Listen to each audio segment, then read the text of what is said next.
Francis Linkert, that was an American social sociologist. He was born 1903, establishing survey research in University of Michigan, and center was enlarged to become Institute of Social Science. ठीक है, Linkert being a organizational behavioralist provide the explanation for the science of management. He is known the participative management theory. तो participation की जब भी बात आएगी तो Linkert का नाम तो सबसे पहले आता है.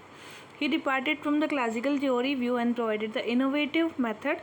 He and his associates carried out the extensive research on management practice, mega research on University of Michigan study, and now the research conducted by Likert was comparable to famous for the Hawthorne experiments, and Francis Likert is primarily based on the particular research. Some of major work was new patterns of management, the human organization, new ways of managing conflict. The basis like इन्होंने कोई supportive system, managerial system, science based management, application of system 4 and managerial conflict की बात की थी. तो system 4 is very important. Now Francis Likert ने classify किया था एक तो जॉब सेंटर्ड और एम्प्लॉय सेंटर्ड. जॉब सेंटर्ड का मतलब होता है primary concern with the job, और दे डोंट ट्रस्ट नहीं होता है, कॉन्फिडेंस नहीं होता है, दे फिक्स टारगेट्स होते हैं इनके कुछ, and they exercise close and detailed supervision, and they make the subordinate follow the characteristic principle. They work on the fear to the subordinate to loss job incentives. जबकि employee centres जो होते हैं ना, little pressure होता है, they earn and get confident होते हैं, trust होता है, फिक्स्ड टारगेट्स होते हैं, एंड कंसल्ट करते हैं, they exercise general instead the detail supervision की जगह रिलैक्स एनवायरनमेंट में रहते हैं. They try to make the subordinate obey to working interpersonal relation, and they help the subordinate. So after this study, Likert and his associate found that all the organization made by the employee-centered having a higher productivities, and Likert and his associated is shifted the job to the supervise the organisation. सबसे पहले job centred है, फिर ये है employ centred. इसमें liquid and associated collaborated the organisation men by job centred but less productive than the organisation men by the employ centred. That was it was found that the time factors managing the change. Likert, recognizing that effective supervision, adaptive and relative, it needs the constant adaptation to the background values and skills, and his concept of leadership comes close to the Mary Parker Follett के बिल्कुल close आते हैं ये. ठीक है. Supportive relationship. Likert based on his assessment and analysis of high performance, and he observed that manager should organize the manager function in such a way should go on the satisfy the individual values.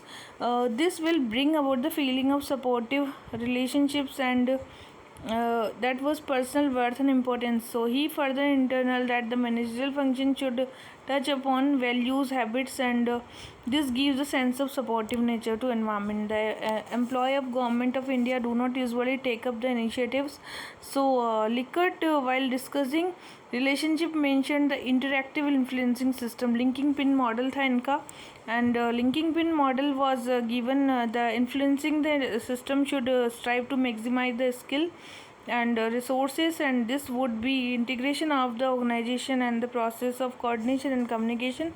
So linking pin model was given the two overlapping groups होते हैं. In the first, individual is member of higher level of the group, is a leader of the lower level of group. So this model believes the decision are taken collectively and the communication travel upward for the bottom to top. तो communication कैसे होता है, bottom से top की तरफ होगा, and every individual who has the capacity to contribute to allow the contribute to organization. The endeavor of the manager should be for all the individual. It is believed that the ideas of individual in the lowest level may be helpful.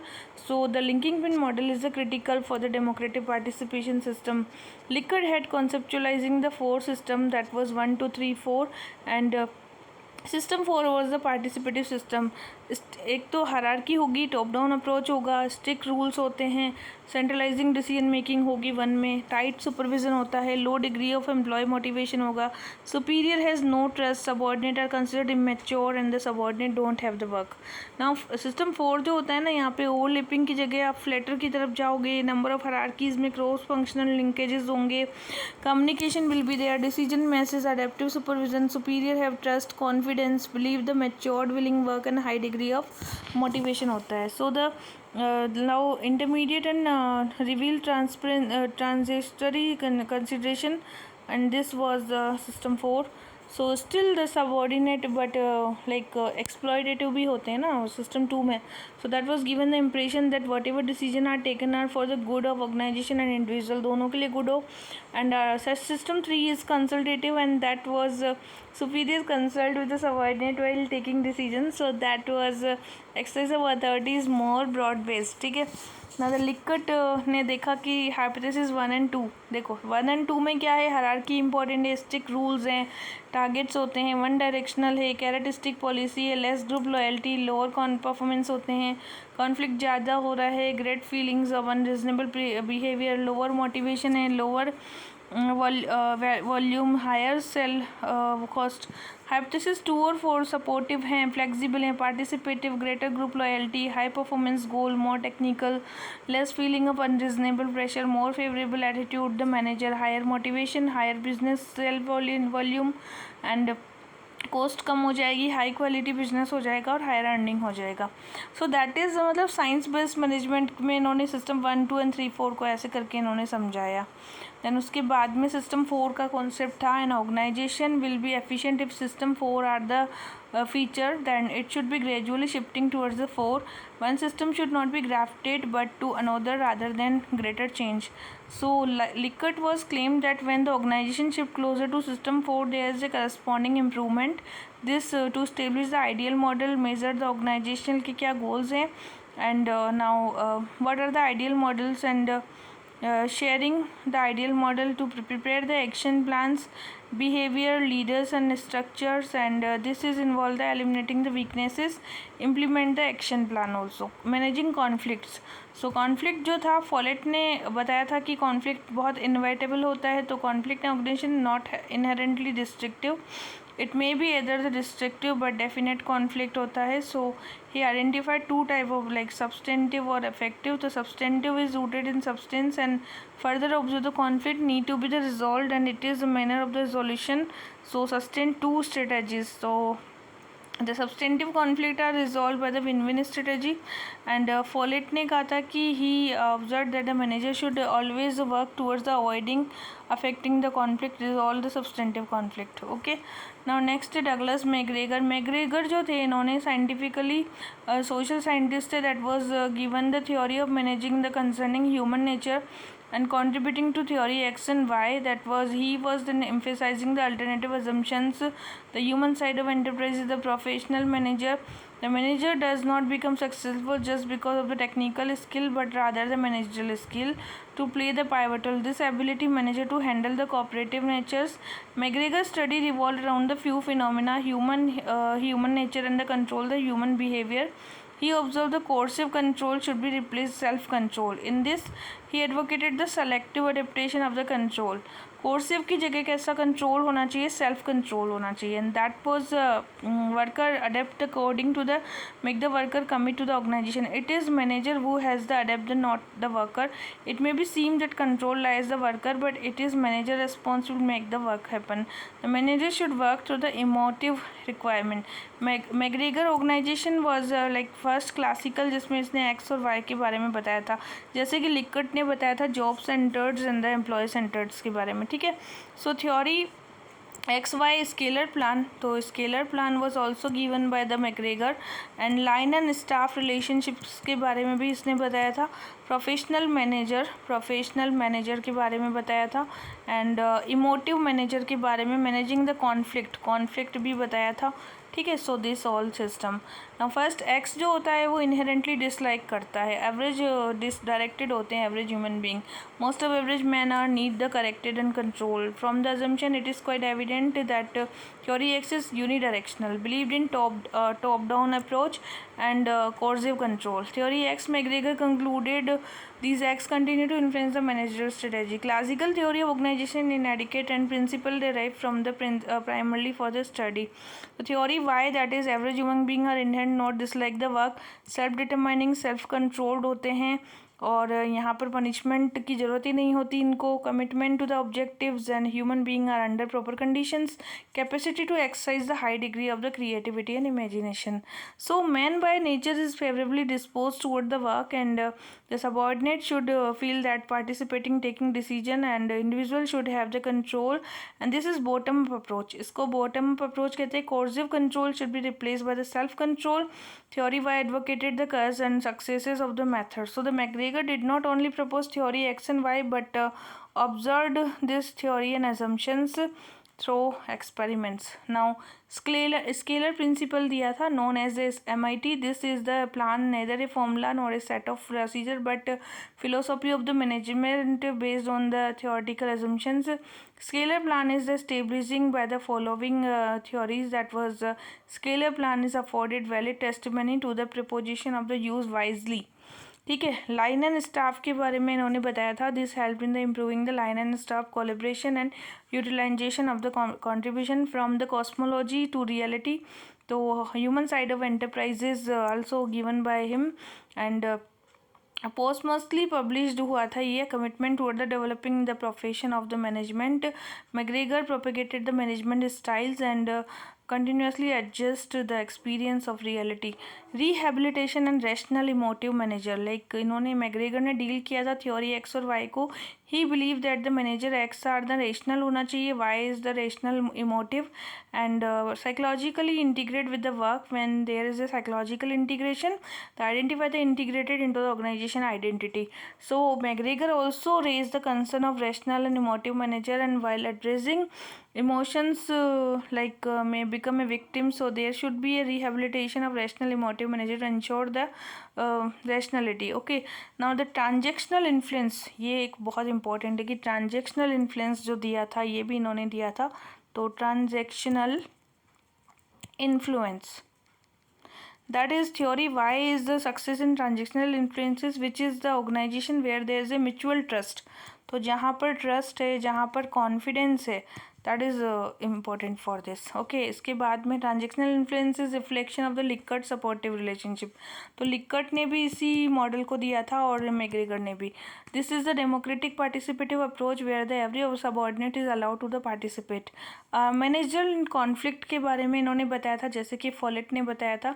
McGregor opine that conflict is not inherently destructive and manner of the resolving whether it will be destructive और constructive. तो इन्होंने divide and rule भी कर सकते हैं, separation भी होता है, working through the differences. So the theory मेरी वक्त फॉलेट ने तो विन विन इंटीग्रेशन की बात की थी, जबकि फ्रांसिस लिकर्ट ने विन विन स्ट्रेटेजी की बात की थी। तो अगर कोई भी पूछे भाई विन विन स्ट्रेटेजी की बात किसने की थी, तो that was the Likert.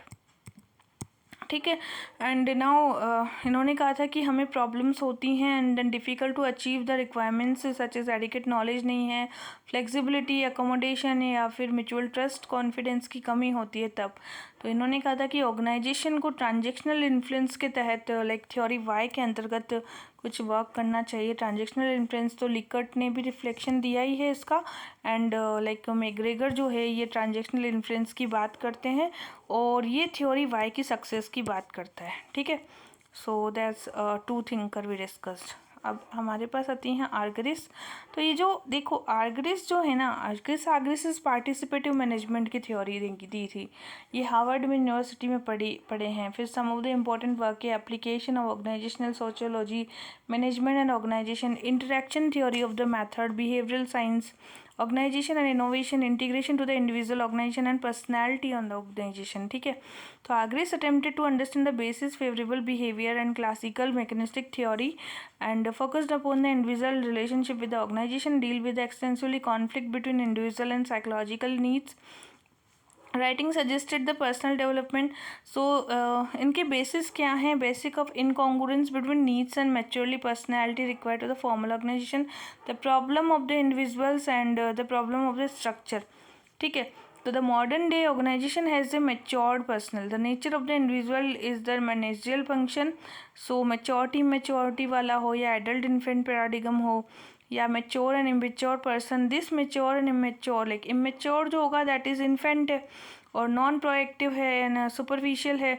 But wherever is a mature person that means active, independent, multiple skills होती हैं. So the formal organisation are the individual to exhibit the immature interaction, that is the formal organisation are the cogent, immature होता है. On the other hand the modern organisation जो है that was exhibit the, so the administration reform class commission आया था and this was the government of India will adopt the mechanical approach and ना incongruence हो रहा है that means ultimately resulted the loss of productivity.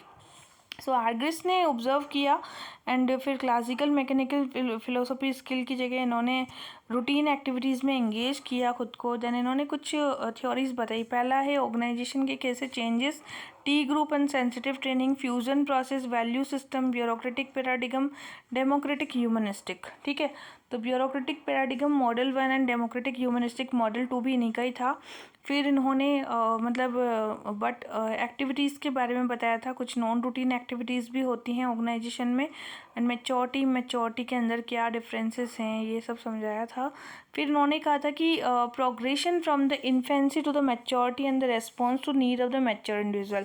From infant से हमें adult की तरफ जाना है, डिपेंडेंस से हमें इंडिपेंडेंस चाहिए, लिमिटेड बिहेवियर से अच्छा बिहेवियर, इरेटिक की जगह मोर स्टेबल, टाइम की जगह हमें लॉन्गर टाइम तक रहना है और सेल्फ अवेयरनेस होनी चाहिए. सो हमें क्या करना है कि इंटरेक्शन, इंटरपर्सनल कॉम्पिटेंस को बढ़ाना है प्रोग्राम्स एंड ऑर्गेनाइजेशन में. इंटरपर्सनल कॉम्पिटेंस के बाद में हमें इंडिविजुअल को इन्फ्लुएंस कैसे करना है, हायरार्की कैसे, इंटीग्रेशन हम कैसे करेंगे.